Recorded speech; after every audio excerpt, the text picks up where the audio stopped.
नमस्कार। आज हमें 1857 की उस बड़ी क्रांति के बाद की कहानी पर एक गहरी नजर डालेंगे।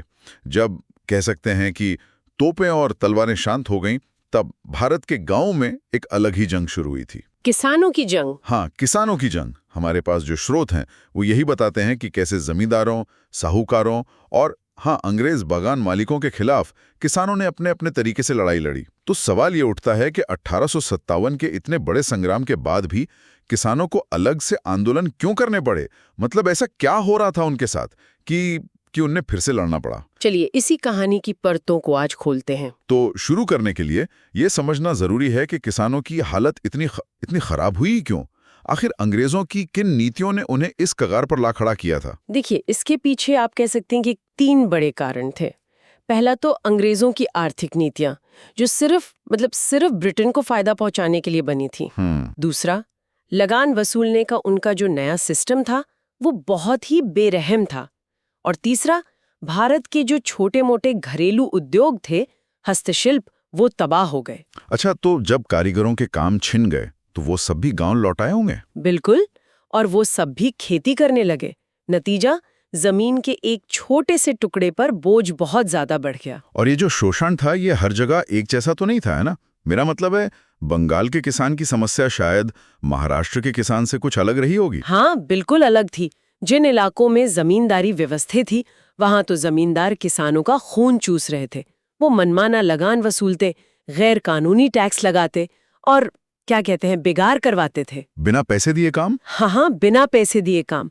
और जहां रैयतवाड़ी सिस्टम था, जैसे कि दक्कन में, वहां सरकार खुद ही एक बहुत बड़े जमींदार की तरह काम कर रही थी और किसानों पर बहुत भारी लगान लगा रही थी। तो मतलब किसान चारों तरफ से फंस गया था। सरकार भी लगान मांग रही है, जमींदार अलग से पैसे मांग रहा है। तो ऐसे में तो उसके पास साहूकार से कर्ज लेने के अलावा कोई चारा ही नहीं बचता था। और बस यहीं से वो जाल शुरू होता था। एक बार किसान ने कर्ज लिया तो वो कभी उससे बाहर ही नहीं निकल पाता था। धीरे धीरे उसकी जमीन, फसल, मवेशी, सब साहूकार के कब्जे में चला जाता था। वो अपनी ही जमीन पर मजदूर बन जाता था। बिल्कुल, वो अपने ही खेत में एक मजदूर बनकर रह जाता था। और काफी समय बाद जाकर उन्हें ये एहसास होना शुरू हुआ कि ये जमींदार और साहूकार तो बस प्यादे हैं, असली खेल तो वो अंग्रेजी हुकूमत ही खेल रही है। यहीं पर एक दिलचस्प बात हमारे स्रोत बताते हैं, सामाजिक डकैती के बारे में। ये क्या चीज थी? ये एक तरह का आदिम विद्रोह था। जब कोई किसान अपनी जमीन खो देता था और उसके पास कोई रास्ता नहीं बचता था, तो वो भुखमरी और बेइज्जती से बचने के लिए डाकू बन जाता था। अच्छा। जिन्होंने उसकी जिंदगी बर्बाद की थी। समाज उसे अपराधी नहीं बल्कि एक हीरो की तरह देखता था। चलिए अब उस कहानी पर आते हैं जो बिल्कुल किसी फिल्म की स्क्रिप्ट लगती है। एक फसल जिसने बंगाल में ऐसा तूफान खड़ा कर दिया कि सरकार तक हिल गई। हम बात कर रहे हैं 1859-60 के नील विद्रोह की। हाँ, ये यकीनन सबसे जबरदस्त किसान आंदोलनों में से एक था। कहानी ये थी कि यूरोप से आए बागान मालिक, जिन्हें प्लांटर्स कहते थे, वो किसानों से जबरदस्ती नील की खेती करवाते थे। जबरदस्ती? जी हाँ, और उनका तरीका बहुत ही शातिर था। वो किसान को एक मामूली सी रकम एडवांस देकर एक कॉन्ट्रैक्ट साइन करवा लेते थे। एक मिनट, अगर किसान को एडवांस मिल रहा है तो इसमें समस्या क्या थी? समस्या ये थी कि वो एडवांस एक धोखा था। रकम इतनी कम होती थी और नील की कीमत बाजार से इतनी कम लगाई जाती थी कि किसान का खर्चा भी नहीं निकलता था। वो कर्ज कभी चुका ही नहीं पाता था। मतलब वो हमेशा के लिए उस कॉन्ट्रैक्ट में फंस जाता था। बिल्कुल। बंगाल के लेफ्टिनेंट गवर्नर जेबी ग्रांट ने तो खुद माना था कि ये पूरा झगड़ा ही किसानों से बिना पैसे दिए नील उगाने की कोशिश है। ऊपर से उन्हें अपनी सबसे उपजाऊ जमीन पर नील उगाना पड़ता था, जिस पर वो चावल उगाकर कहीं ज्यादा कमा सकते थे। और अगर कोई किसान मना कर दे तो फिर आतंक का राज शुरू होता था। इन बागान मालिकों ने अपनी एक एक प्राइवेट आर्मी बना रखी थी। उन्हें लठियाल कहा जाता था। लठियाल? ये कौन लोग थे? आप इन्हें उस जमाने के बाहुबली या गुंडे समझ सकते हैं, जिनके हाथ में हमेशा लाठियां रहती थी। उनका काम ही था किसानों को डराना, धमकाना, मारपीट करना, उनका अपहरण करना। बाप रे। उनके घर और फसलें जला देना, यहाँ तक कि औरतों और बच्चों को भी नहीं बख्शा जाता था। और कानून व्यवस्था, पुलिस, मजिस्ट्रेट, वो सब क्या कर रहे थे? यही तो सबसे बड़ी त्रासदी थी। ज्यादातर मजिस्ट्रेट खुद यूरोपियन थे और वो बागान मालिकों का ही हिसाब देते थे। हद तो तब हो गई जब 29 बागान मालिकों को ही मानद मजिस्ट्रेट बना दिया गया। क्या मतलब जो जुल्म कर रहा है उसी को इंसाफ करने का हक दे दिया गया। बिल्कुल। तभी तो बंगाल में एक कहावत मशहूर हुई, जे रक्षक से भक्षक, यानी हमारा रखवाला ही हमें खा रहा है। तो फिर इस जुल्म के खिलाफ चिंगारी कैसे भड़की? कुछ तो हुआ होगा जिसने किसानों को हिम्मत दी होगी।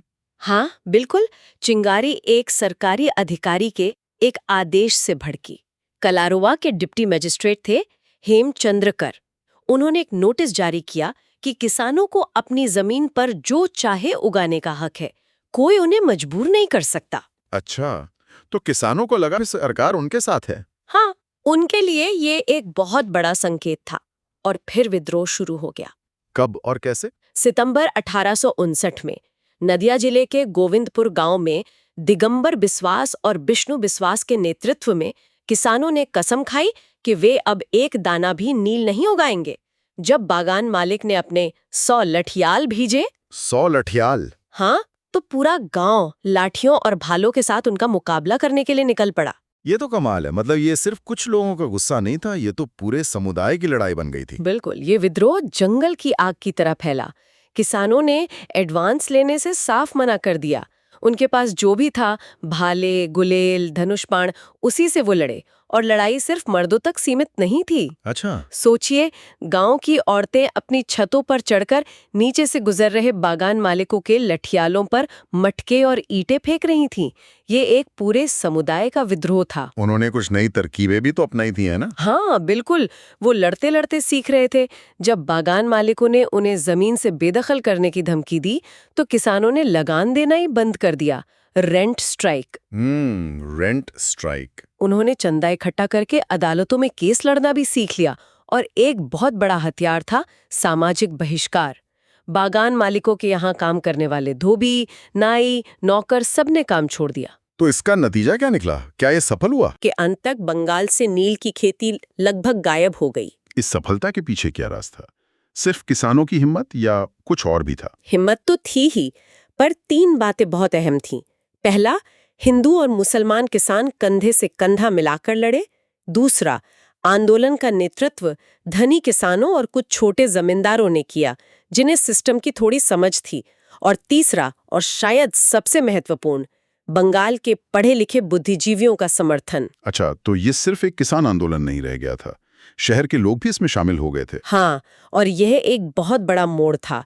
हिंदू पेट्रियट अखबार के संपादक थे हरीश चंद्र मुखर्जी। उन्होंने बागान मालिकों के जुल्मों की कहानियां छाप छाप कर पूरे देश में तहलका मचा दिया। दीनबंधु मित्र ने नील दर्पण नाम का एक नाटक लिखा, जिसने इस दमन को घर घर पहुंचा दिया। तो क्या हम ये कह सकते हैं कि नील विद्रोह सिर्फ किसानों की जीत नहीं थी? ये एक तरह से पढ़े लिखे शहरी भारत और गांव के भारत के बीच एक नया रिश्ता बना रहा था। बिल्कुल, ये एक टर्निंग पॉइंट था। यहीं से राष्ट्र की सोच कागजों से निकलकर जमीन पर उतरने लगी। सरकार भी 1857 का अनुभव देख चुकी थी, इसलिए उन्होंने भी ज्यादा सख्ती नहीं दिखाई और एक नील आयोग बनाया, जिसने अपनी रिपोर्ट में किसानों का ही पक्ष लिया। तो बंगाल में लड़ाई सीधे सीधे जमींदारों और बागान मालिकों से थी। दुश्मन का चेहरा साफ था। लेकिन क्या हर जगह ऐसा ही था? महाराष्ट्र में कहानी थोड़ी अलग थी, है ना? हाँ, वहाँ किसानों का सबसे बड़ा दुश्मन सरकार या जमींदार नहीं था, बल्कि कोई और ही था। आप साहूकारों की बात कर रही हैं। दक्कन के दंगे 1875। जी हाँ, पूना और अहमदनगर जिलों में रैयतवाड़ी व्यवस्था थी। किसान सीधे सरकार को लगान देते थे, लेकिन यहाँ किसान साहूकारों के कर्ज के जाल में बुरी तरह फंसे हुए थे, जिनमें से ज्यादातर मारवाड़ी या गुजराती थे। लेकिन कर्ज तो किसान हमेशा से लेते आए हैं। उस समय ऐसा क्या हो गया कि दंगे ही भड़क गए? वो किसानों के लिए एक परफेक्ट स्टॉर्म जैसा था। सोचिए, 3 तरफ से मार पड़ी। पहली, 1864 में अमेरिका का गृह युद्ध खत्म हुआ तो दुनिया में कपास के दाम धड़ाम से गिर गए। दक्कन के किसानों की आमदनी आधी रह गई। आधी? जी। दूसरी, ठीक उसी समय 1867 में सरकार ने लगान 50% बढ़ा दिया। और तीसरी, ऊपर से कई साल फसल भी खराब हो गए। बाप रे, मतलब आमदनी आधी और टैक्स लगभग डबल। ऐसे में तो कोई भी टूट जाएगा। बिल्कुल, किसान कर्ज चुकाने की हालत में नहीं थे और साहूकार उनकी जमीनों पर कब्जा कर रहे थे। तब दिसंबर 1874 में करदाह गांव से एक अनोखा आंदोलन शुरू हुआ, साहूकारों का सामाजिक बहिष्कार, मतलब उनसे कोई बात नहीं करेगा या उनकी दुकान से सामान नहीं खरीदेगा, ऐसा कुछ? होने से बढ़ई लोहार ने उनका काम करने से मना कर दिया। कोई उनके खेतों में काम नहीं करता था। ये दिखाता है कि जब आपके पास कानूनी ताकत ना हो तो सामाजिक ताकत एक बहुत बड़ा हथियार बन जाती है। लेकिन ये तरीका शायद ज्यादा दिन चला नहीं, है ना? नहीं, जब बहिष्कार से बात नहीं बनी तो किसानों का गुस्सा फूट पड़ा। 12 मई 1875 को सूपा गांव में हजारों किसान इकट्ठा हुए और उन्होंने साहूकारों के घरों और दुकानों पर हमला कर दिया। एक मिनट, यहाँ एक बात समझनी है। अगर किसानों का गुस्सा साहूकारों पर था तो उन्होंने सिर्फ उनके कर्ज के कागजात ही क्यों जलाए? वे उन पर सीधा हमला भी तो कर सकते थे। बहुत अच्छा सवाल है और यही इन दंगों की सबसे खास बात है। किसानों का मकसद साहूकारों को मारना पीटना नहीं था। उनका मुख्य लक्ष्य था कर्ज के वो दस्तावेज, वो बॉन्ड, वो अदालती डिग्रियां, जिन्हें दिखाकर साहूकार उनकी जमीनें हड़प रहे थे। बिल्कुल। उन्होंने उन सारे कागजात को घरों से निकालकर बीच चौराहे पर आग लगा दी। वो शोषण के सबूतों को ही मिटा देना चाहते थे। ये एक बहुत ही प्रतीकात्मक कार्रवाई थी। तो क्या सरकार ने उनकी बात सुनी? सरकार ने दंगों को तो जल्दी ही दबा दिया, लेकिन उन्हें ये समझ आ गया कि समस्या गंभीर है।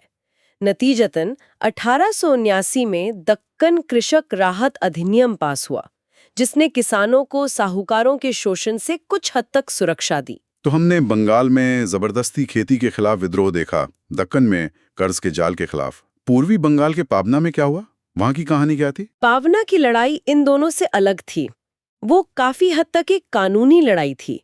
वहां जमींदार गैर कानूनी तरीकों से लगान बढ़ा रहे थे और किसानों को उनकी जमीन पर कब्जे का अधिकार, ऑक्यूपेंसी राइट्स, नहीं दे रहे थे। तो वहां के किसानों ने क्या किया? हिंसा? नहीं, उन्होंने 1873 में एक एग्रेरियन लीग यानी किसान संघ बनाया। उनका तरीका सीधा था, हम बढ़ा हुआ लगान नहीं देंगे। उन्होंने चंदा इकट्ठा किया और जमींदारों को अदालत में घसीटा। यहाँ हिंसा बहुत कम हुई। ये दिलचस्प है।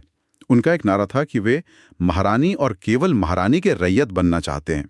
इसका क्या मतलब हुआ? इसका मतलब ये था कि वे जमींदारों को बीच से हटाना चाहते थे। उन्हें लगता था कि जमींदार ही असली शोषक हैं और दूर बैठी महारानी यानी अंग्रेजी सरकार न्यायप्रिय है।